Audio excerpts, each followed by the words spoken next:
Bien, y ahora continuamos en Buenos Días y obviamente estamos en el tema del café. Y el día de hoy, o hoy en particular, vamos a platicar con Pablo Reina, nuestro asesor financiero, acerca de lo último que ha sucedido en esta negociación que ya empieza el próximo mes de agosto, renegociación del Tratado de Libre Comercio. ¿En qué año nació usted, amiga? Yo en el 95. Bueno, En el déjeme 95. decirle que en 1996, aquí en la frontera se armó un revuelo, Pablo, tú no me vas a dejar mentir, sí. porque empezó, los gobiernos de 3 países empezaron a ver la importancia de la globalización y la importancia de hacer región, y se empezó a hablar del Tratado de Libre Comercio. Y yo me acuerdo, Pablo, que decían, es que para el año no sé cuánto vamos a tener estas ventajas. Sí. Desde tu perspectiva, ¿el Tratado de Libre Comercio ha beneficiado, número uno, a nuestro país y a los otros dos también? Mira, todo acuerdo y todo lo que tenga que ver con una relación comercial tiene frutos, beneficios y tiene ventajas competitivas. No puedes estar aislado y manejar una economía cerrada. Por poner un ejemplo, Venezuela, que cerró su economía hacia ellos mismos y están teniendo una serie de problemas porque no existe competencia, no existe eficiencia, no existe productividad, no existen precios bajos. Entonces, la competencia lo que permite es fortalecerse. Cuando se hizo el Tratado de Libre Comercio, el primer indicador es que las fronteras iban a crecer, porque todo el sector maquilador se iba a enfocar básicamente en la frontera. Tuvimos un boom aproximadamente en 1995, cuando Ernesto Zedillo toma posesión. Se viene la famosa devaluación, la famosa crisis, pero el auge de la maquiladora empezó a tener una importancia muy fuerte, en el sentido de que Estados Unidos estaba adquiriendo productos muy baratos, sobre todo el sector fronterizo, y llegó un momento en que la ciudad, en el caso de las fronteras, se colapsaron por falta de personal. Ya prácticamente todo el mundo quería trabajar en la maquiladora porque tenían los 3 turnos saturados, estaban exportando cantidades bastante fuertes. Ese fue un beneficio muy grande que se tuvo. Nosotros después importamos productos terminados a bajo precio. Se logra controlar porque teníamos un problema inflacionario. Se logra controlar la inflación y empezamos a ver inflación que traíamos desde el 150% de tasa de inflación anual. Empezamos a ver que periódicamente empezaba a bajar hasta lo que conocemos nosotros, con un 6.5, inclusive llegamos a estar hasta 3.5. Y ese no era otra cosa más que cuando tú dejas que las fuerzas del mercado compitan, logras este tipo de fenómenos. Entonces, por eso es la importancia de un tratado de libre comercio. El mayo pasado se da a conocer que se puede hacer una renovación, o que se quiere hacer una renovación del Tratado de Libre Comercio de América del Norte. Exactamente. Durante los 90 días se supone que los Estados Unidos también iba a estar planteando pues esta situación para ellos en torno al crecimiento de los rancheros y empresarios de los Estados Unidos. Para México, bueno, mencionaban los expertos que también era un beneficio para nuestro país. Esto tiene que ver con la modernidad, que vamos avanzando muy rápidamente. Sí. Mira, aquí pueden pasar varias cosas. ¿Qué sucede con la renegociación?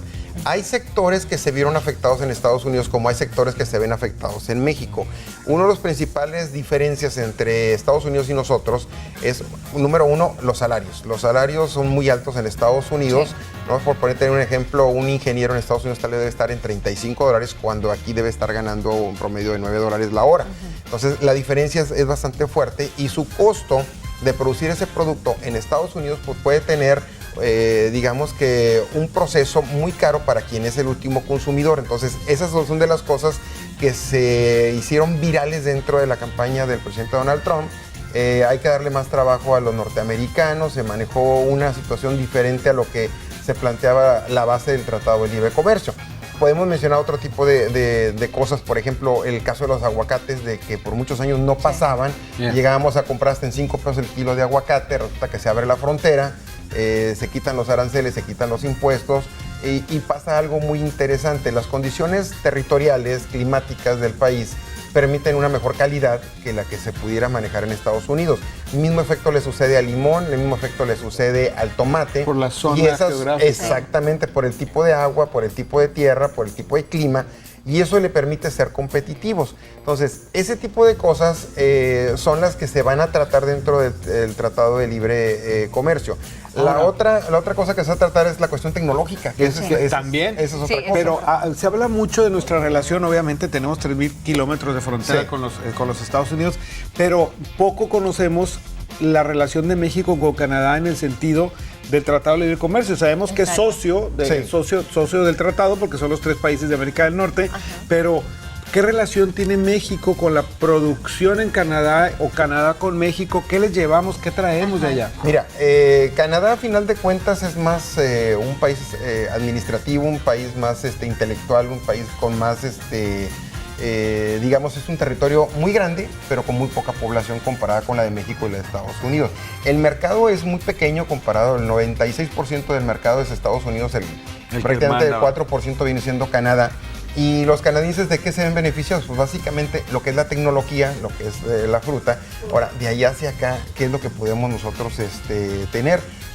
Tienen mucho la cuestión de los vinos, tienen mucho los licores, la cuestión del marisco, del pescado, de ciertas cosas que ellos tienen como ventaja competitiva, y el turismo. Eso es básicamente lo que Canadá pudiera aportar hacia nosotros, aparte la parte intelectual que ellos manejan. Pero a final de cuentas Estados Unidos necesita las dos partes para poder operar. Ellos son las personas de alto consumo, ellos para poder hacer su poder adquisitivo necesitan productos económicos, productos baratos. Mientras más baratos lo tengan ellos, es mayor el consumo y mayor el poder adquisitivo que pudieran tener. Eso lo vas a conseguir con México. Las ideas las puedes conseguir inclusive hasta con los canadienses, la tecnología, los avances. Básicamente eso es un ganar-ganar entre tres partes. A final de cuentas, los tres consumimos el mismo producto.